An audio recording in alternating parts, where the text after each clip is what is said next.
এত বড় মাঠ, এখন বিকেল 6টা 20 মিনিট, একটা প্রাণীও নাই, টোটাল খালি। দু একজন আছে, খুবই সীমিত। বিশাল মাঠ। আমি আমার বই দেখতে আসছি। পরিশ্রম ছাড়া আমার আর কিছু নাই, আমি একদমই শূন্য মানুষ। যাই হোক, আল্লাহ ভরসা।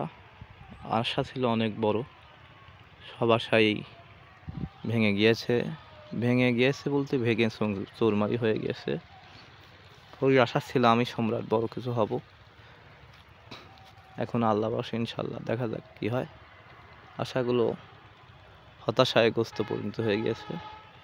যাক, নসিবে আছে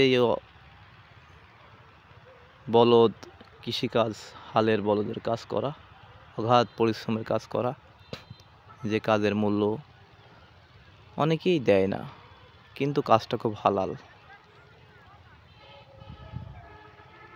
খুবই পরিশ্রমের কাজ। কেউ নাই এরকম। বহুদিন একা ফজরে এসেছি, বহুদিনই একাই থাকি। ইনশাল্লাহ আল্লাহ আমাকে রক্ষা করবে।